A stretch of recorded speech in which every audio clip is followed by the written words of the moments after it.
In a world that feels increasingly uniform, where algorithms seem to predict our every move and desire, there are still pockets of genuine, unfiltered humanity. Pockets that defy easy explanation. I've always been drawn to the edges of society, to the people who live by their own rules, whether by choice or by circumstance. It's in these spaces, away from the comfortable center, that you find stories that challenge your understanding of what it means to be human. We're talking about lives that seem almost mythical, as if plucked from the pages of a forgotten folklore, yet they are being lived right now, among us. These are not tales of superheroes in capes, performing impossible feats for public adoration. Rather, they are the quiet, often bewildering stories of real men whose bodies or minds operate on a plane entirely different from our own. Men whose existence forces us to ask fundamental questions about our own limitations. What is normal? What is possible? When you encounter someone who hasn't slept in half a century, or whose physical form stretches the very fabric of biological possibility, the neat little boxes we use to categorize the world begin to fall apart, and that's when things get truly interesting. I find myself wondering what it must be like to inhabit such a singular reality, to be known not for your job or your family, but for the one extraordinary fact that sets you apart from all 8 billion other people on the planet. From the man who carries the weight of a small car, to the one who feels no pain, to the man whose skin is a canvas for the entire world. These are not just medical curiosities or entries in a record book. They are individuals navigating a world that often struggles to look past their defining and sometimes isolating characteristic. And so my journey, as it often does, begins with a sense of slightly awkward curiosity. I want to try and understand, to get a glimpse into these profoundly unusual lives, to see beyond the headlines and the sensationalism. This is a journey into the world of human oddities, not as a spectacle to be gawked at, but as a testament to the sheer, unpredictable and often baffling diversity of the human condition. These are the stories of men who, in their own unique ways, break every mold we thought existed. In the quiet rural landscape of Vietnam's Quang Nam province, I came to hear about a man named Thai Ngoc. His story on the surface sounds like an exaggeration, a piece of local legend that has spun out of control. The claim is simple, yet utterly mind-boggling. Mr. Ngoc hasn't slept a single moment since 1973. It supposedly began after a severe fever, and since that day, he says, the need for sleep simply vanished. That's over 50 years of perpetual wakefulness, half a century without the gentle release of slumber, without the nightly reset that our bodies and minds so desperately crave. I tried to imagine it myself, the relentless, unbroken stream of consciousness. The sun sets, the world grows quiet, families retreat into their homes for rest, but for Mr. Ngoc, the day just continues. There is no off switch, no escape into dreams, just the long, silent hours of the night to fill. He tells people he's tried everything, counting sheep, drinking traditional remedies, even consuming large amounts of alcohol. Nothing works. The state of being awake is, for him, a permanent condition. It's a concept so alien to my own experience that I find it almost impossible to fully grasp. Naturally, the scientific community has been intrigued, if a little baffled. Doctors and researchers have visited him, running tests, observing him through the night, hoping to find some physiological clue. They've confirmed he shows few signs of the severe cognitive or physical degradation one would expect from even a few days of sleep deprivation, let alone decades. His body, it seems, has found some mysterious equilibrium. He functions, he works on his farm, he lives his life. But the question remains, a persistent and unanswered whisper, how? When asked, Mr. Ngoc himself seems almost nonchalant, resigned to his reality. He says, I don't feel tired, I've adapted. It's a simple statement, but it carries the weight of 50 years of silent nights spent tending his garden or guarding his farm from thieves while the rest of the world slept. Is he a medical miracle, a living example of human adaptability pushed to its absolute extreme? Or is he a profound mystery that science, with all its advanced tools and knowledge, has simply failed to solve? My instinct tells me he is, most likely, a little bit of both. As I delved deeper into Mr. Ngoc's story, I couldn't help but wonder about the hidden cost of his condition. We think of sleep as a biological necessity, but it's also a psychological one. It's where we process our days, where our subconscious minds wrestle with our anxieties and our hopes. To be denied that, to live in a state of constant, unfiltered reality, must surely take a toll. Local reports and interviews suggest that while he is physically robust, there is a certain weariness about him, a subtle melancholy that hangs in the air around his story. His family has confirmed his sleeplessness. His wife has said she has never seen him sleep. In the beginning, it was a source of great worry and confusion. Now, it is simply a fact of their life together. He uses the extra hours, the third shift, that no one else has for productivity. He digs ponds, builds fences, and carries heavy loads. He once reportedly carried 2 50-kilogram bags of pig feed for 4 kilometers, all in the dead of night. His sleeplessness has, in a strange way, made him a pillar of his small community, a man who is always, quite literally, on watch. Yet, for all this apparent functionality, doctors who have examined him note that while his liver and other organs seem healthy, there are subtle signs of impairment. A slight decline in some cognitive functions, a sense of being watered down, as one physician put it. It raises a chilling possibility. Perhaps he is sleeping but in a way that neither he nor science can recognize. Brief unconscious micro-sleeps that his brain doesn't register as rest. Or perhaps his body has truly forged a new path, a biological workaround that comes at a cost we can't yet measure. The story of Tai Ngoc leaves me with a feeling of profound ambiguity. He is a man who has lost something fundamental, something quintessentially human, and yet has seemingly gained an extra lifetime in the hours he has been given back. He is a living paradox, a man who works tirelessly but can never truly rest. His life is a quiet testament to the idea that adaptation isn't always about triumph. Sometimes it's about enduring an endless day and finding a way to make the perpetual light not just bearable, but meaningful. In the small city of Alton, Illinois, in 1918, a child was born who would, quite literally, grow to become larger than life. His name was Robert Wadlow. At birth he was an unremarkable size, but soon after, something within his body began to work overtime. His pituitary gland, the master control for human growth, was hyperactive, and it never slowed down. By the age of 5 he was already wearing clothes intended for a teenager. By 8 he was taller than his own father, standing at an astonishing 6 feet tall. This wasn't just a growth spurt, it was a relentless vertical journey. Imagine being that child, navigating a world that is, in every conceivable way, too small for you. Desks, doorways, cars, beds, every object of daily life becomes an obstacle to overcome. Robert was known for his gentle, quiet nature, which earned him the affectionate nickname, the Gentle Giant.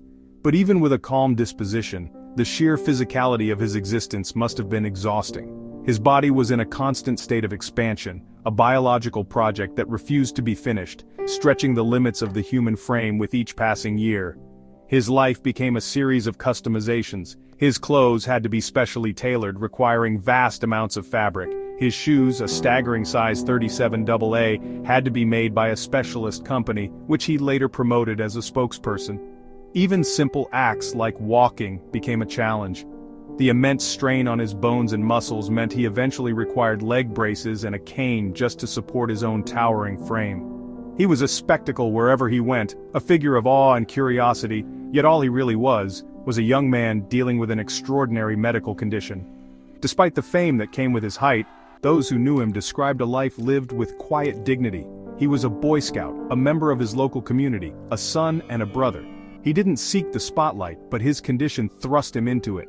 He toured the country, a gentle giant in a world of average-sized people, his very presence a source of wonder. But underneath the celebrity and the record-breaking statistics was a young man whose body was, in a very real sense, at war with itself. A battle he faced with a grace that was as remarkable as his stature. The human body is a finely tuned machine, and Roberts was running far beyond its intended specifications. The very gland that gave him his incredible height was also leading him toward an early demise. The constant growth put an unimaginable strain on his circulatory system and skeleton. His heart had to work incredibly hard to pump blood to his extremities, and his bones, particularly in his legs and feet, were fragile under the immense weight they were forced to carry. Every inch he grew was a step further away from biological equilibrium. The end came with a tragic sense of cruel irony. Because of the leg braces he needed to walk, he had little sensation in his feet. In 1940, while making a professional appearance in Michigan, a faulty brace chafed against his ankle, creating a blister. For anyone else, it would be a minor inconvenience. For Robert, it was fatal. He didn't feel the injury as it worsened, and by the time it was discovered, a severe infection had taken hold. His body, already working at its absolute limit, simply couldn't fight it off. He passed away in his sleep at the age of just 22. At the time of his death, he had reached his final unbelievable height, 8 feet 11.1 inches or 2.72 meters. He was still growing. His coffin had to be specially constructed, measuring over 10 feet long and requiring a dozen pallbearers to carry it. It was a final somber testament to the scale of his life and the challenges he faced. The city of Alton mourned not just a celebrity, but a gentle soul they had watched grow up, quite literally, before their eyes. Robert Wadlow remains the tallest verified human being to have ever lived. His story is not one of triumph over adversity in the traditional sense. It is a story of endurance, of living with a profound and relentless condition with as much normality as one can muster. He didn't choose to be a giant, he was simply Robert, a young man from Alton who was given an extraordinary, beautiful and ultimately fragile body. His short life serves as a powerful reminder of the delicate balance within us all, and the quiet strength it takes to live when that balance is gone. There's a certain primal fascination, isn't there, with pure unadulterated strength. It's the stuff of ancient myths and legends. Hercules, Samson, figures who could bend steel and move mountains with their bare hands. In our modern world, we've mostly outsourced that kind of power to machinery, to cranes and forklifts. And yet, the desire to witness a human being push the very limits of physical capability persists. It's a spectacle that draws us in, a throwback to a time when survival depended not on intellect or ingenuity, but on sheer brute force. It's a world I find myself, I must admit, slightly intimidated by but utterly compelled to understand. And in this modern pantheon of strongmen, one name looms larger than any other, both literally and figuratively: Hafthor Bjornsson. Many know him as the Mountain from the television series Game of Thrones, a fictional character of terrifying strength and brutality. But the reality is, the fiction is barely an exaggeration. The man behind the character is, by any measurable standard, one of the strongest human beings to have ever walked the earth. It's a strange blurring of lines, where a man becomes a myth in his own lifetime, his real-life feats seeming as fantastical as the stories told about him on screen. It's one thing to see an actor portray a giant on screen with the help of camera tricks and special effects. It's quite another to realize that the actor could, in all likelihood, perform many of those feats in real life. Hafthor's journey wasn't one of an actor bulking up for a role. It was the journey of a world-class athlete who just happened to find himself in one of the biggest television shows in history. His body isn't a costume. It's a testament to a lifetime of relentless, almost superhuman dedication to the pursuit of strength. It's a discipline so extreme, it borders on a kind of obsession, a daily ritual of pain and exertion that most of us can barely even fathom. I find myself wondering what it must be like to inhabit such a powerful frame.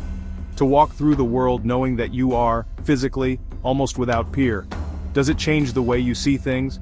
Does the world feel more fragile, the people in it more delicate? Or does that immense power come with an immense burden, the constant need to fuel the machine, to push through pain, to live up to the legend you've built? It's a question that goes beyond just lifting heavy things. It's about the psychology of power and the man inside the mountain. The numbers themselves are almost comical. They're so far beyond the realm of normal human experience. Take the deadlift, for instance, a simple primal test of strength, lifting a weighted bar from the floor to a standing position.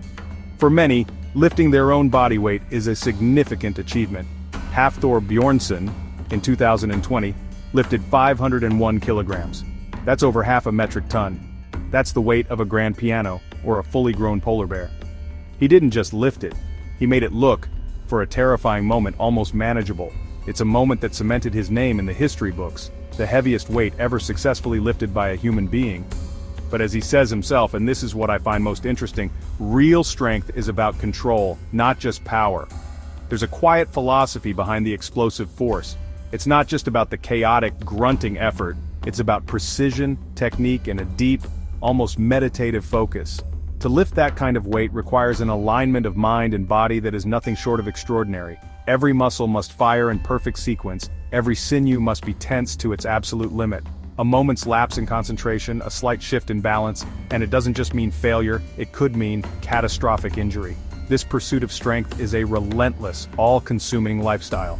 The diet alone is a full-time job, a carefully calibrated intake of thousands upon thousands of calories, day in, day out.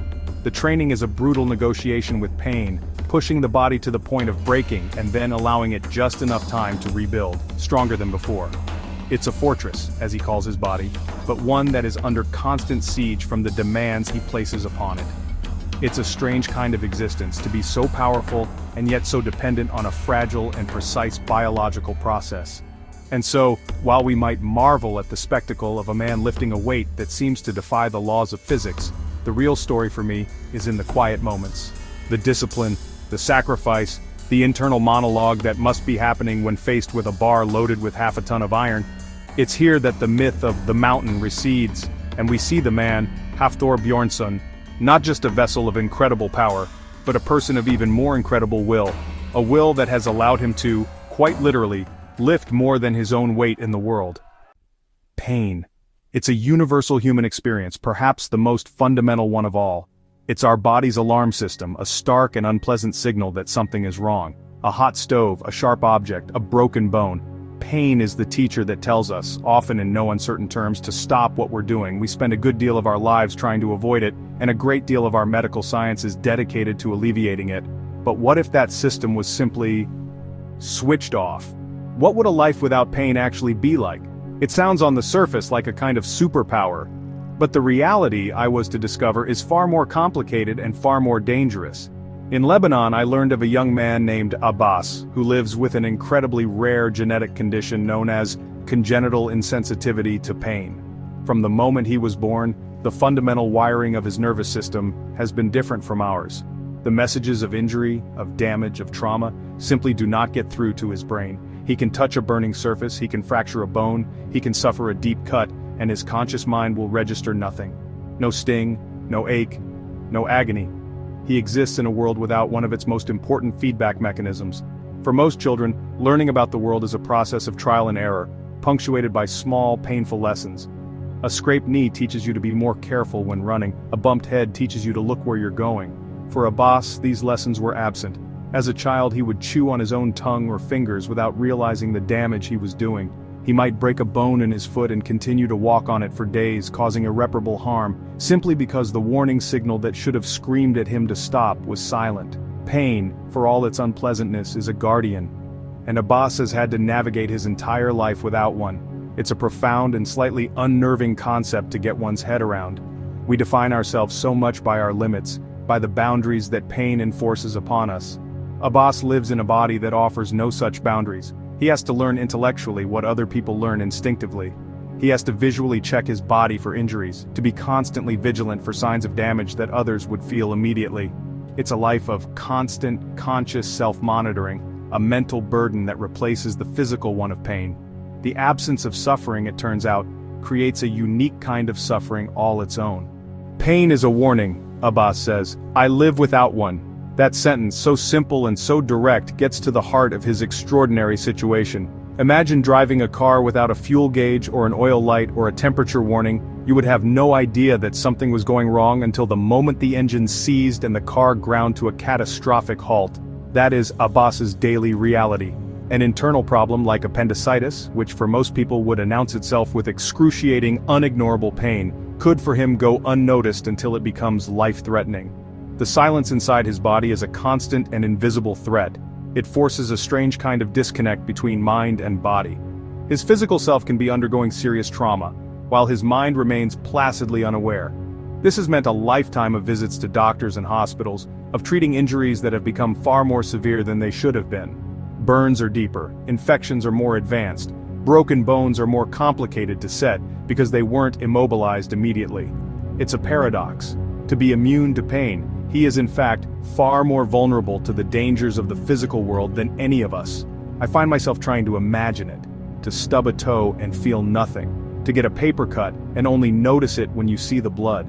It seems so alien. It highlights how much of our behavior, our caution, our very understanding of our physical selves is shaped by this constant low-level negotiation with potential pain. We instinctively pull our hand away from a flame. Abbas had to be taught to do that. What we learn through a primal, hardwired reflex, he must learn through logic and repetition. It's an incredible act of adaptation. And so this condition, which might sound like a blessing, is revealed to be a profound and lifelong curse. It's a reminder that the systems within us, even the ones that cause us distress, are there for a reason. They are the product of millions of years of evolution, fine-tuned for survival. To remove one piece of that intricate system is not to improve it but to leave it dangerously exposed. Abbas's life is a testament to human resilience, a story not about the absence of pain but about the incredible strength required to live safely in a world where the alarms have all been silenced. The human mind is a strange and often unreliable thing. We forget names, faces, where we left our keys. Memories warp and fade over time, becoming less like perfect recordings and more like impressionistic paintings. For most of us, perfect total recall is the stuff of science fiction. But for a man named Kim Peek, it was simply the way his brain worked. He was the real-life inspiration for the character of Raymond Babbitt in the film Rain Man. But his abilities, I soon learned, went far beyond what any Hollywood script could capture. His mind was less a filing cabinet and more an infinite, perfectly indexed library. Kim was born with a collection of brain abnormalities, including a missing corpus callosum, the bundle of nerves that connects the two hemispheres of the brain. Doctors at the time gave a bleak prognosis, suggesting he be institutionalized. But his parents refused, and as Kim grew, it became clear that while he struggled with basic motor skills and social interaction, his mind was operating on a level that was almost incomprehensible. He could read a book in about an hour, and he didn't just read it, he absorbed it, permanently. He would read the left page with his left eye and the right page with his right eye, simultaneously. His father Fran recounted how Kim had memorized word for word over 12,000 books, not just the text, but the indexes, the page numbers, the publishing information. Ask him about the history of the Ottoman Empire, the zip codes for every town in America, the intricacies of a Shakespearean play, or the day of the week for any date in history, and the answer would come back instantly, and perfectly. He was a living, breathing encyclopedia, a search engine made of flesh and blood. It was a staggering, almost frightening level of cognitive power. And yet, this incredible gift existed alongside profound challenges. The same brain that could hold the contents of a small library couldn't figure out how to operate a belt buckle or a shirt button. He struggled to walk, to dress himself, to navigate the simple, everyday tasks that the rest of us perform without a second thought. It was a stark and poignant contrast. A mind of limitless capacity housed within a body that required constant care and assistance. It makes one question our very definition of intelligence, doesn't it? The term for Kim's condition is savant syndrome, a rare phenomenon where a person with significant mental disabilities demonstrates certain abilities far in excess of average. In Kim's case, it was his memory. His mind was a vast ocean of data, perfectly stored and instantly accessible. But he didn't just recall facts. He could connect them in ways that were astonishing. He could tell you which highways you needed to take to get from one city to another, anywhere in the United States, from memory. He could identify the composer of a piece of classical music after hearing just a few bars. But what I find most touching about his story is the human element that the film Rain Man helped to unlock. Before the film brought him fame, Kim was largely withdrawn, a man lost in his own world of facts and figures. But the public attention that followed forced him into social situations, and with the help of his devoted father, he began to change. He started making eye contact, engaging with people, sharing his incredible gift not as a party trick, but as a way to connect with others. He became, in his own way, an ambassador for a different way of being. His father, Fran, was his constant companion, his protector, his interpreter, and his best friend. Their bond was the emotional core of Kim's life. Fran was the one who helped him navigate a world that wasn't built for him, who celebrated his unique mind, and who helped him share it with others. It was a relationship of profound love and dedication, a testament to the idea that our real value lies not just in what we can do, but in how we care for one another. The man with the perfect memory needed someone to remind him of the simple, human things. Ultimately, Kim Peek's story is a powerful and moving paradox. He shows us that the brain's potential is far greater than we can imagine, but also that intellectual power is only one small part of what it means to be a complete human being. His incredible memory for facts was awe-inspiring, but it was his journey toward connection, empathy, and friendship, guided by his father's unwavering love, that I find to be the most memorable part of his story. A mind sharper than any computer, but a heart that, over time, learned the complex language of human connection. I'm meeting a man who has, quite literally, run out of skin, or at least, run out of blank skin. His name is Greg McLaren. though the world knows him as Lucky Diamond Rich. He holds the Guinness World Record for being the most tattooed person on the planet, a title that seems both impressive and, if I'm honest, slightly daunting. Every part of him, from the soles of his feet to the delicate skin of his eyelids, is covered in ink. It's a commitment that goes beyond mere decoration. It's a redefinition of the self, a deliberate act of becoming something or someone else entirely. I wonder, what does it feel like to look in the mirror and see not just a face, but a story etched in indelible black? His journey began, as many do, with a single small tattoo, a juggling club on his hip, a memory of a past life as a street performer. But for Greg, that one mark wasn't an endpoint, it was a beginning. It unlocked a door to a world where the body is not a fixed temple but a mutable canvas, a living document of one's travels, experiences, and inner state. He speaks of it not as an addiction, which is the easy assumption, but as a calling, a process of layering, covering, and transforming. It's a kind of personal archaeology where each new layer of ink buries an old one, creating a rich, complex history that only he truly knows. The sheer logistics are baffling. We're talking about thousands of hours under the needle, a level of pain endurance that most of us can barely comprehend. He tells me about the most sensitive areas, the gums, the inside of the ear canal, the tender flesh beneath the fingernails. I find myself wincing just thinking about it. Is there a point where the transformation is complete, or is the process itself the point? He seems to exist in a state of perpetual becoming, a work of art that is never quite finished. His body is his life's work, a project he has devoted himself to with a singular, almost monastic focus. And yet, when I speak with him, what strikes me isn't the shock of his appearance but the quiet thoughtfulness in his voice. He's articulate and introspective about his choices. He says, "My skin tells my story, and I'm still writing it." It's a powerful statement. For most of us, our stories are written in memories, in photo albums, in the things we tell others. For Lucky Diamond Rich, his story is there for all to see, a bold public declaration of who he is. It makes me question our own blank canvases. Are they empty by choice or by a lack of something to say? Beyond the world records and the visual spectacle, there's a man who has traveled the globe, not just collecting tattoos but absorbing cultures. He speaks of his ink as a passport, a way of connecting with people from different walks of life, from Maori artists in New Zealand to traditional tattooists in Borneo. His skin is a tapestry woven from global threads, a tribute to the ancient art of body modification.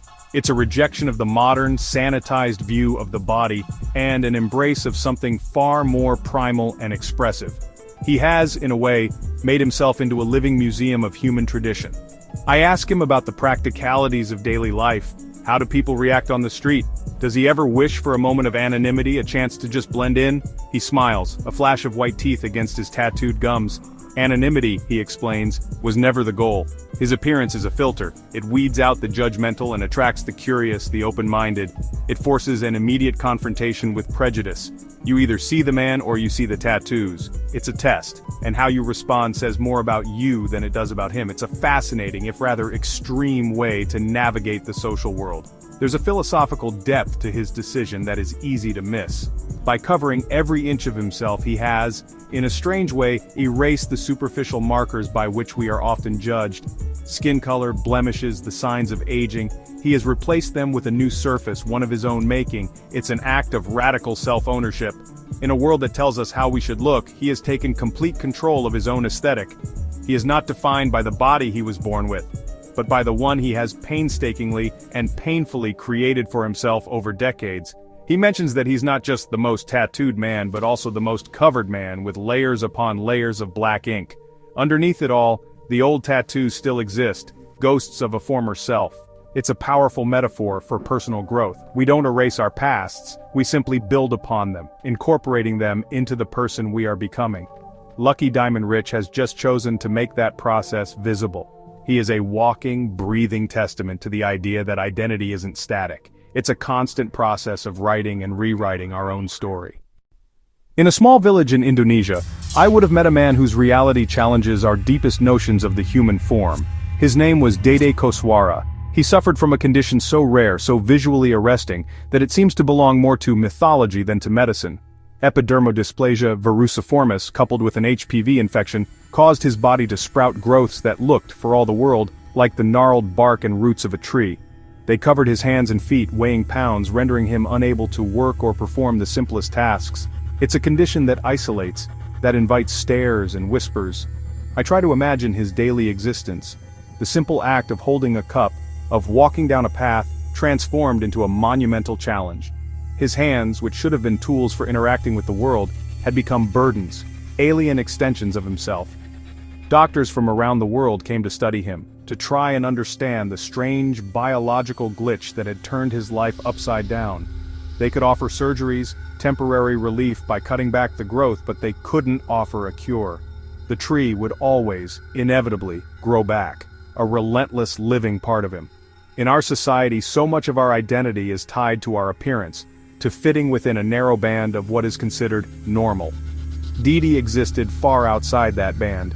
He was labeled a monster by some, a medical mystery by others. These are easy labels, ways for us to categorize and distance ourselves from something that frightens or confuses us, but they obscure the simple truth that beneath the bark-like growths was a man, a father, a husband, a member of his community trying to live a life with dignity in the face of an extraordinary affliction. He once said, "I'm human, no matter how I look." It's a heartbreakingly simple and profound statement. A plea to be seen for what he was, not what he looked like. In a world obsessed with surfaces, Didi's story forces us to look deeper. It asks us to confront our own discomfort, our own fear of the different. His struggle wasn't just with the physical disease, it was with the social disease of prejudice, the tendency to turn away from that which we do not understand. His humanity was not in question, ours perhaps was. The surgeries were brutal. Doctors would painstakingly remove pounds of the warty growths, temporarily freeing his hands and feet. For brief periods, Didi could see the shape of his fingers again, could feel the ground beneath his soles. There are photos of him after these operations, holding a pen, smiling. These small moments of normalcy, moments we take for granted, must have felt like miracles to him. A temporary reprieve from the relentless encroachment of his own body, a chance to feel for a short while like everyone else. But the hope was always tinged with the knowledge that it wouldn't last. The condition was genetic, a fundamental part of his biology. The growths would return, slowly but surely, reclaiming the territory that had been cleared. It's a cycle of hope and despair that is difficult to fathom. To be given a glimpse of freedom, only to have it slowly taken away, again and again. It speaks to an incredible resilience of spirit, a will to endure that is, in its own way, as astonishing as the disease itself.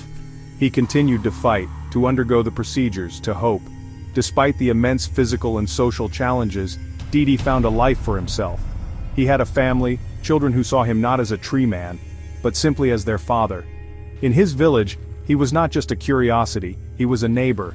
He found a way to earn a living by joining a troupe of human oddities, turning the very thing that ostracized him into a means of survival for his family. It's a complicated choice, one that blurs the line between exploitation and empowerment. But it was his choice, a way of asserting agency in a life that seemed to offer so little of it. Didi passed away in 2016, not from his skin condition, but from a series of related health complications. His story remains a powerful and poignant medical case study, but more than that, it's a human story. It's about the search for acceptance, the struggle for dignity, and the quiet courage required to live an unconventional life. He never wished to be a medical marvel or a spectacle. He simply wished to live. His life is a stark reminder that the human spirit can find a way to grow, even in the most difficult and unforgiving of circumstances. In 1989, a man named Mauro Morandi was sailing off the coast of Sardinia when his catamaran's engine failed. He washed ashore on the deserted island of Budelli, a small pink-sanded paradise. He discovered that its caretaker was about to retire. In that moment, Mauro made a decision that would define the next 3 decades of his life. He took the job. He sold his boat and left everything behind: society, technology, the noise of the modern world. It wasn't a planned escape, it was a serendipitous accident, a shipwreck that led him not to ruin but to his own personal utopia. For over 30 years, Mauro lived as the island's sole inhabitant and unofficial guardian. His life was stripped back to the essentials. There was no television, no internet for most of that time, no running water from a tap. His companions were the wind, the waves, and the juniper trees. His clock was the sun and the moon. It's a romantic notion, the idea of escaping to a deserted island, but the reality is one of profound solitude, a confrontation with the self that most of us actively avoid through constant distraction. Mauro didn't just tolerate this silence, he embraced it. He saw his role as more than just a hermit. He was a caretaker. He protected Budelli's famous Pink Beach, educating the tourists who would arrive by boat, clearing paths and ensuring the delicate ecosystem remained undisturbed. He became a part of the island, his identity merging with the landscape he so dearly loved. He found purpose not in accumulating wealth or status, but in preserving a small corner of natural beauty. It's a different kind of life's work, one measured not in promotions or paychecks, but in the continued flourishing of the world around him. I find myself wondering what that level of solitude does to a person. Does the mind begin to play tricks on you? Or does it, as Mauro suggests, become clearer? He says, "Solitude taught me more than any school ever did." He learned to find company in books, in nature, in his own thoughts. He developed a deep philosophical perspective on life, unburdened by the daily anxieties that plague the rest of us. He chose a life of less, and in doing so, seems to have found more. It makes me question the very definition of a rich life. Mauro's world was a simple one, governed by the rhythm of the seasons. He would collect rainwater for drinking and washing.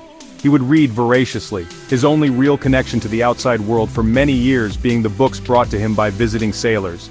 He learned photography, capturing the island's subtle beauty, sharing its story with the few who made the journey. He became a local legend, Italy's Robinson Crusoe, a man who had successfully seceded from the 21st century. His life was a quiet act of rebellion against the frantic pace of modernity. But even paradise is not immune to bureaucracy.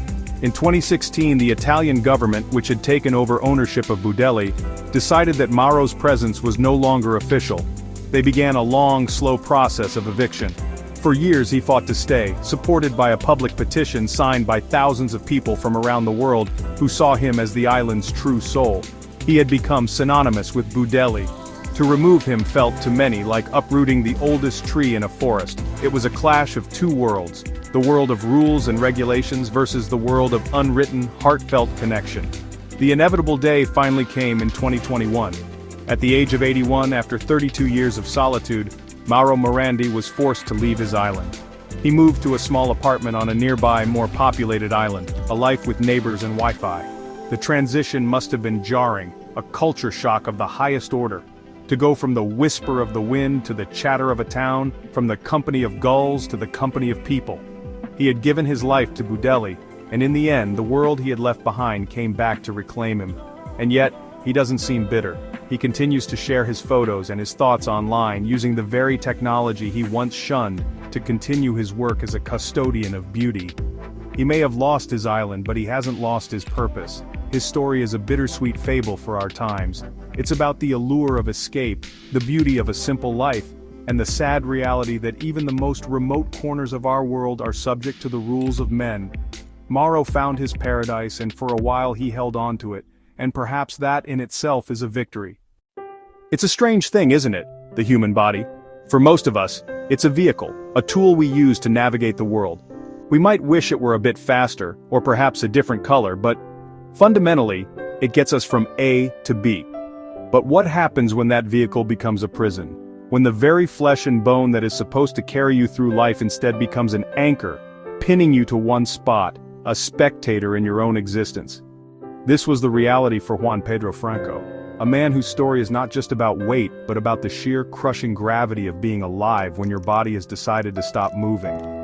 I find myself wondering about the small things, the simple act of reaching for a glass of water or turning over in bed. These are movements so automatic for most of us that we don't even register them as actions. For Juan, each one would have been a monumental effort, or perhaps an impossibility. To be so profoundly confined, not by walls of brick and mortar but by the very cells of your own being. It's a concept that's difficult to fully grasp. It's a kind of solitary confinement, but one where the warden and the prisoner are one and the same. It forces you to live almost entirely inside your own head. Imagine the world shrinking day by day until it is only the size of your room. The window becomes your cinema, the ceiling your sky. The sounds from outside, the laughter of children, the rumble of a passing truck, they become dispatches from a world you are no longer a part of. It must take a peculiar kind of strength to endure that. Not the strength of lifting weights, but the strength of quiet resilience, of finding a reason to wake up when the day ahead promises only the same four walls. I tried to put myself in his shoes, but it's a struggle. My world is one of movement, of going and seeing. His was one of stillness. And what of the mind in such a state? Does it retreat, or does it expand to fill the void left by physical inaction? Juan was trapped, yes, but he was still a person with thoughts, dreams, and memories of a time before. A time when he could walk, perhaps even run. To hold on to that memory, to not let it be erased by the overwhelming present, must be a battle fought every single day. The body may have been immobilized, but the human spirit, I suspect, is a much more restless and stubborn thing. It's this internal struggle that fascinates me most. There's a moment in many people's lives, a crossroads, where the path of least resistance is to simply give in. For Juan, that moment must have stretched into years. To accept his fate would have been, in a way, the easiest option. But something inside him refused. He made a choice, a terrifying, life-altering choice to fight back against the immensity of his own body. This wasn't just about going on a diet. This was a declaration of war.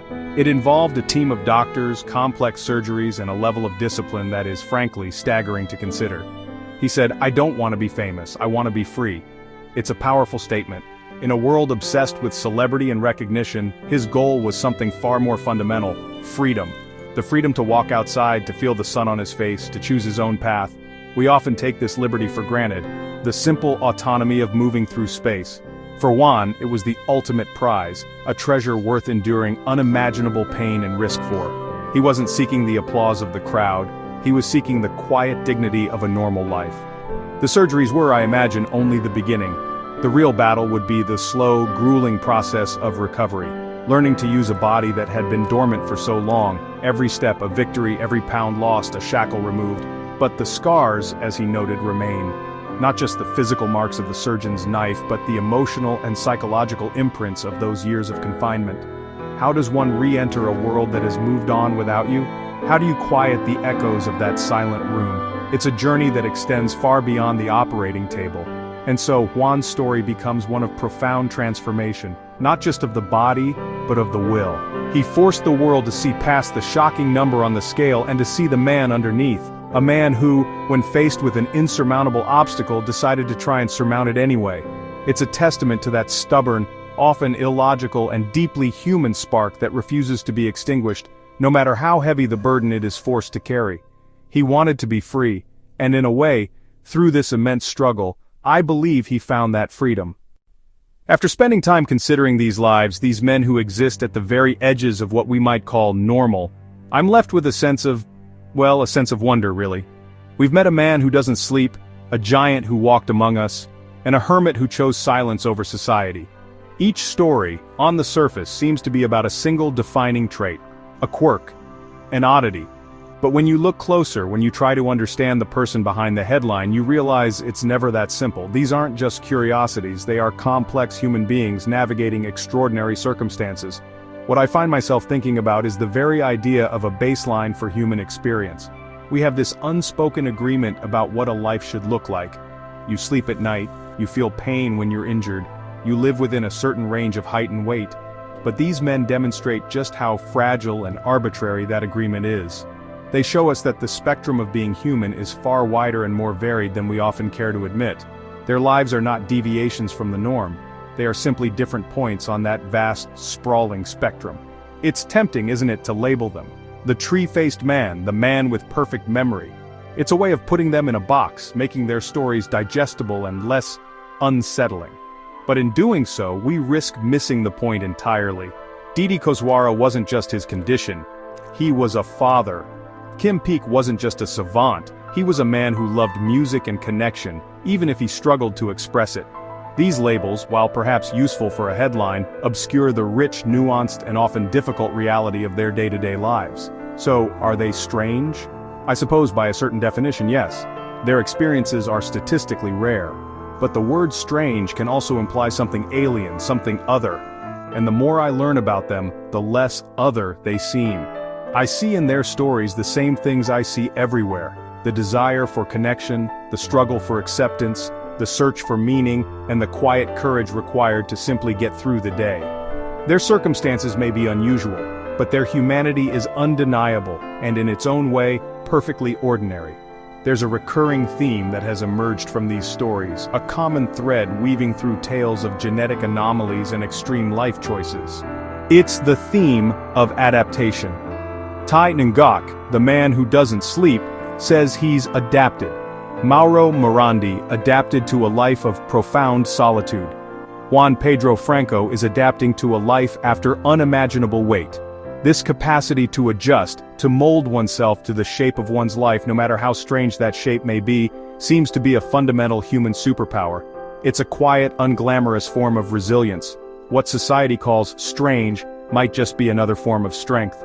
This closing thought from the brief really sticks with me.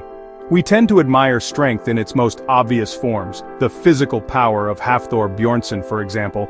But what about the strength of Abbas, the man who feels no pain, to navigate a world full of hidden dangers that his body won't warn him about? Or the strength of Lucky Diamond Rich to wear his identity so boldly on his skin, inviting judgment and curiosity in equal measure? These are different kinds of fortitude, more subtle but no less powerful. This journey has made me question our collective obsession with normalcy. We spend so much energy trying to fit in, to conform to a standard that is, in itself, a fiction. Perhaps the real lesson from these men is that our differences are not flaws to be corrected, but characteristics to be understood. They challenge us to widen our definition of what a successful or meaningful life can be. It doesn't have to involve a 9-to-5 job, a mortgage, and a predictable routine. It can be a life lived on a remote island, or a life dedicated to memorizing 10,000 books. In the end, these men are not just subjects of a documentary, they are teachers. They teach us about the incredible resilience of the human body, and the even more incredible resilience of the human spirit. They remind us that to be human is to be unique, and that there is a profound dignity in embracing that uniqueness, whether it was chosen or thrust upon you by fate.